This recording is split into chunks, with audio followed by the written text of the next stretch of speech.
Total గా దగ్గర 6,700 కోట్ల రూపాయలకు సంబంధించినటువంటి నిధుల్ని ఇవాళ విడుదల చేయడం జరుగుతుంది. వివిధ వర్గాల ప్రజానీకానికి విడుదల చేయడం జరుగుతోంది. పండుగ అనేటువంటిది ప్రతి ఇంట్లోనూ జరగాలి అనేటువంటిది మేము భావిస్తున్నాం.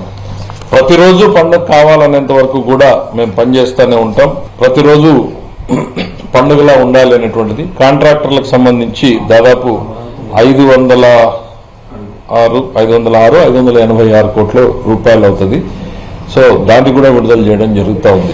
చిన్న కాంట్రాక్టర్లు 5 లక్షలు 10 లక్షల్లో ఉన్న వాళ్ళందరినీ కూడా క్లియర్ చేయాలనేటువంటి నిర్ణయం తీసుకోవడం జరిగింది. 586 ఉంది ఇప్పుడు ఇచ్చారు స్లిప్ టోటల్ డీటెయిల్స్. సో ఇది అమరావతికి సంబంధించి రైతులకు ఏవైతే బకాయిలు ఉన్నాయో వాళ్ళ కౌలుదారులకు సంబంధించినటువంటి బకాయిలు అమరావతి రైతులు అన్ని కూడా చెల్లించడం జరుగుతుంది. దాదాపు 241 కోట్ల రూపాయలు చెల్లించడం జరుగుతూ ఉంది ఈరోజు.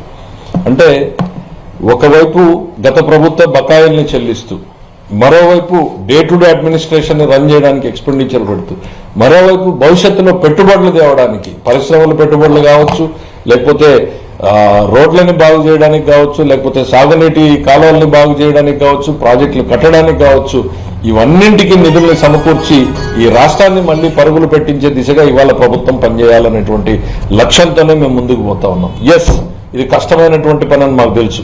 చాలా ఇబ్బందికరమైనటువంటి పరిస్థితుల్లో ఈరోజు ప్రభుత్వం నడుస్తూ ఉంది. పదే చెప్తా ఉన్నాం. ఎందుకు అనంటే ఇవన్నీ చేయగలుగుతున్నాము అనంటే అక్కడ నిధులు ఉండి కాదు, నిధులని సమీకరించుకుని. మీరు చూసే ఉంటారు కేంద్ర ప్రభుత్వంతో మేము చేస్తున్నటువంటి ప్రయత్నాలు. కేంద్రం నుంచి వచ్చినటువంటి సహకారంతో ఇవాళ మేము ఈ కార్యక్రమాలన్నింటినీ చేసుకోగలిగాం. సంక్రాంతి అనేటువంటిది ప్రతి ఇంట్లోనూ జరగాలి, ప్రతిరోజు పండగలాగానే ఈ రాష్ట్రం ముందుకు నడవాలి అనేటువంటిదే మేము మా అందరి తపన కూడా. ఈ ప్రభుత్వం కష్టాలను అధిగమించడానికి ఇంకా టైం పడుతుంది. ఒక ఆర్థిక మంత్రిగా నేను పదేగా చెప్పేది ఏంటంటే ఇది మంత్రదండంతో ఓవర్ నైట్ అయ్యేటువంటిది కాదు. మేము చెప్పినటువంటి ప్రామిస్లు అన్నింటినీ కూడా నిలుపుకుంటాం. ఇప్పటికే ఇంప్లిమెంట్ చేశాం.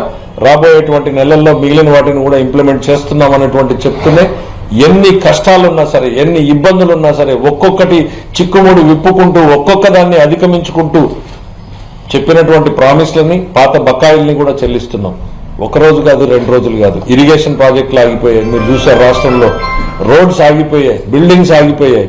ఇవాళ అందరినీ కూడా రివైవ్ చేస్తూ వచ్చాం. కేంద్ర ప్రభుత్వం నుంచి వచ్చేటువంటివి 94 పథకాలు. నేను పదే చెప్తా ఉన్నా. 94 పథకాలకు సంబంధించినటువంటి వాటిని మూసేశారు, నిర్వీర్యం చేశారు, ఉపయోగించకుండా చేశారు. ఎట్లా చేశారు? కేంద్రం 60 పైసలు ఇచ్చి మనం 40 పైసలు పెట్టాల్సినటువంటి పరిస్థితుల్లో 60-40 షేర్ ఉన్న దగ్గర ఆ 60 పైసల్ని తీసుకుని వాడేశారు. కేంద్రానికి యూసీలు ఇవ్వకపోవడంతో ఆ పథకాలన్నీ కూడా నిధులు వాడలేకుండా పోయినటువంటి పరిస్థితులు వస్తే మేము వచ్చిన తర్వాత ఇవాళ 6,000 పైన కోట్ల రూపాయలని కేంద్రానికి చెల్లించాం.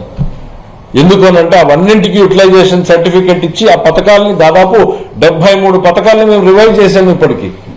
ఎందుకంటే ఇది రాష్ట్ర ప్రభుత్వాన్ని గాడిన పెట్టడము అనంటే వాళ్ళు 60 పైసలు వాడుకుని పోతే ఇవాళ మేము వచ్చి రాష్ట్రం కట్టాల్సినటువంటి 40 పైసలు, కేంద్రం ఇవ్వాల్సినటువంటి 60 పైసలు ఇచ్చి 100 పైసల్ని మేము జమ చేసి ఇవాళ పథకాలను రీస్టార్ట్ చేశాం. 6,000 కోట్ల పైన అయింది. ఆ పథకాల కోసం 6,000 కోట్లకు పైన ఇచ్చాం. పదే ఎందుకు చెప్తా ఉన్నామంటే ఎట్లా రాష్ట్ర ఆర్థిక వ్యవస్థను అస్తవ్యస్తం చేసిపోతే గాడిన పెట్టేటువంటి ప్రయత్నం చేస్తున్నాం. మేమందరం కూడా ఒకే లక్ష్యంతో ఉన్నాం. ఈ రాష్ట్రాన్ని చంద్రబాబు నాయుడు గారి లీడర్షిప్ లో పరుగులు పెట్టించే దిశగా ఆయన ముందుకు తీసుకెళ్తా ఉంటే ఆయన వెనకాల ఈ రాష్ట్రంలో ఇచ్చినటువంటి ప్రతి మాటని, ప్రతి హామీని మనం నిలబెట్టుకుని ముందుకు సాగాలి అనేటువంటి ఆలోచనతోనే మేము అందరం కూడా కష్టపడి పనిచేస్తా ఉన్నాం. ఈరోజు రాష్ట్ర ప్రభుత్వం ప్రజానీకానికి సంక్రాంతి శుభాకాంక్షల్ని ఈ సందర్భంగా ప్రతి ఒక్కరికి కూడా తెలియజేసుకుంటూ ఈ ప్రభుత్వం మీది,